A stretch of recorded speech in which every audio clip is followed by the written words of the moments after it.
anak-anak. Waalaikumsalam. Apa kabarnya hari ini? Alhamdulillah baik, luar biasa. Allahu Akbar. Sehat semua ya? Ya Bu. Tetap jaga kesehatannya karena sekarang ini di kondisi pandemi ini kalau keluar rumah harus pakai masker dan rajin-rajin cuci tangannya. Baiklah, sebelum memulai pelajaran hari ini, ada baiknya kita berdoa menurut agama dan keyakinan masing-masing. Berdoa, mulai. Berdoa, selesai. Sebelum kita melanjutkan pembelajaran hari ini, ada baiknya kita menyanyikan lagu Indonesia Raya terlebih dahulu. Siap, gerak. Hormat, gerak.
Agar kita lebih semangat lagi dalam belajar, marilah kita tepuk semangat terlebih dahulu. Tepuk semangat. Semangat. Sekarang pembelajaran kemarin kita sudah belajar tentang jenis penyesuaian tumbuhan terhadap berbagai materi. Minggu lalu kita sudah belajar tentang jenis penyesuaian tumbuhan terhadap berbagai lingkungan.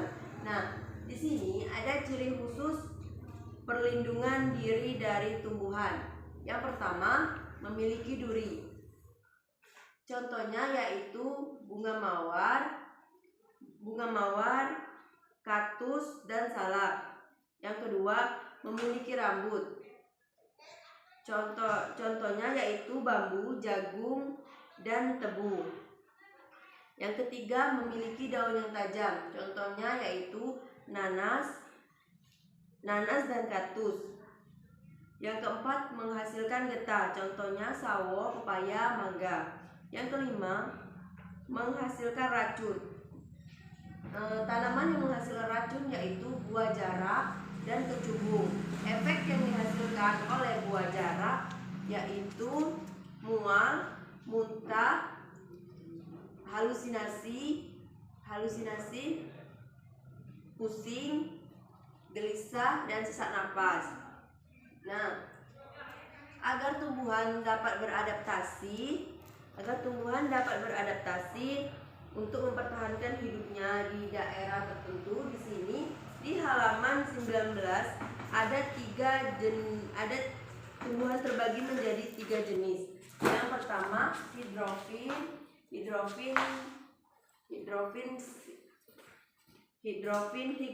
dan xerofin. Tumbuhan higrofin di sini tumbuhan terbagi menjadi 3 jenis. Yang pertama, hidrofit. Hidrofit di sini adalah tumbuhan yang hidup di air. Hidupnya di air.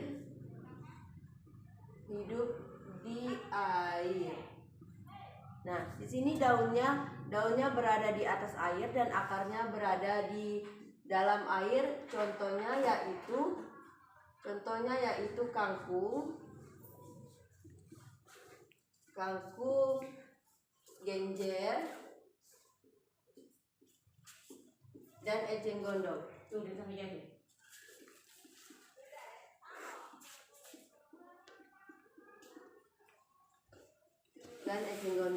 Yang kedua yaitu higrofit.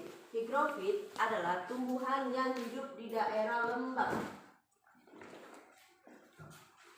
Contohnya, higrofit yaitu tumbuhan yang hidup di daerah lembab, yang akarnya merupakan akar serabut dan daunnya menggulung-gulung. Di sini contohnya pakis. Yang ketiga yaitu xerofit. Xerofit di sini yaitu tumbuhan yang hidup di daerah kering. Hidupnya di daerah kering.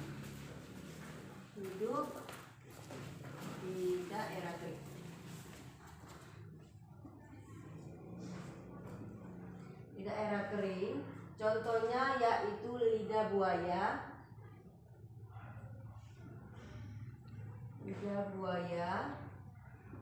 kaktus, dan lain-lain. Nah, jadi di sini tumbuh-tumbuhan itu terbagi menjadi tiga jenis dan memiliki tempat hidupnya tersendiri. Sekarang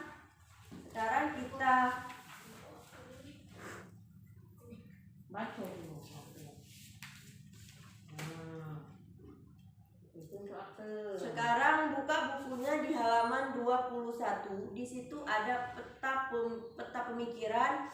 Ada dua peta pemikiran. Yang pertama yaitu cara tumbuhan menyesuaikan diri, dan yang kedua cara tumbuhan melindungi diri. Itu nanti kalian kerjakan di buku latihan kalian masing-masing. Sekarang kita lanjut di halaman 22. Di situ ada bacaan teks proklamasi kemerdekaan Indonesia. Nah, sebelum kita lanjut ke halaman 22, Ibu akan menjelaskan terlebih dahulu cara menuliskan informasi penting dalam suatu teks. Cara menulis informasi penting dalam suatu teks agar dapat terbentuk suatu peta pikiran, yaitu suatu teks memiliki informasi penting. Informasi penting tersebut dapat kita temukan pada bacaan secara utuh. Kita juga dapat menemukan informasi penting tersebut pada kata tanya. Kita dapat menemukan informasi penting tersebut pada kata tanya.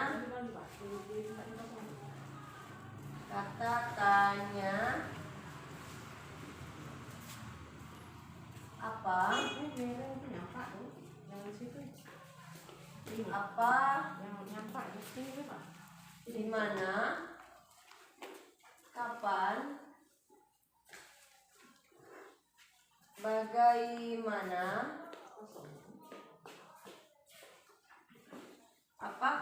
bagaimana, di mana, mengapa,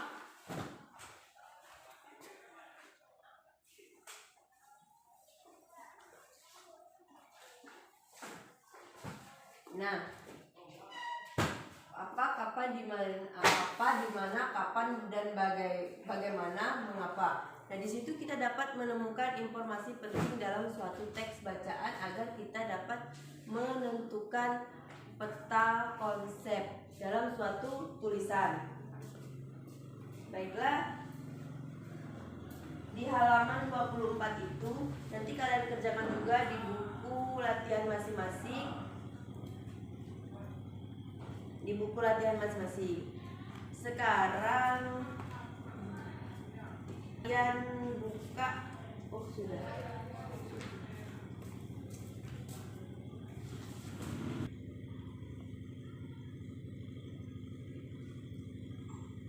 Bagaimana? Apakah ada yang ingin ditanyakan? Baiklah, jika ada yang tidak ingin ditanyakan, Ibu akhiri pembelajaran kita hari ini dikarenakan waktunya juga sudah hampir habis. Nanti jangan lupa kerjakan tugasnya tadi di halaman 21-28. Nah, sebelum Ibu mengakhiri pembelajaran hari ini, Ibu mengingatkan kembali jika keluar rumah pakai maskernya, cuci tangannya, dan jaga jaraknya. Karena kita sekarang sedang berada di dalam masa pandemi COVID-19 ini. Dan kita bersama-sama mendoakan semoga COVID-19 ini cepat segera berakhir. Baiklah, mungkin itu saja yang dapat Ibu sampaikan. Ibu akhiri, wabillahi taufiq wal hidayah. Wassalamualaikum warahmatullahi wabarakatuh. Waalaikumsalam.